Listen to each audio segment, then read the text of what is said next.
In this quick tip video, we're going to have a look at breadcrumbs, which are part of the new panel interface inside of Inventor. So here we can see our extrusion and our sketch.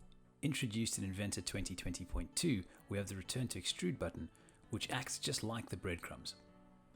So here we can see we've got an activated extrusion, and when we click on the breadcrumb for sketch, we can now edit the sketch from this extrusion. And when we're done, we can click back on the breadcrumb and we can then interact with the extrusion. Shooting back via the breadcrumb to the sketch, we can add things like dimensions.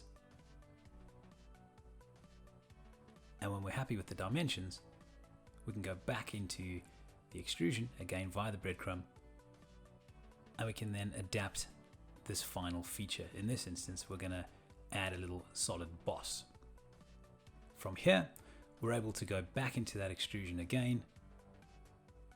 Going back into the sketch, we can make any changes that we need. And then using the breadcrumb to return to the extrusion, we can change this from a boss to a cutout. Breadcrumbs make both modeling and editing features much faster.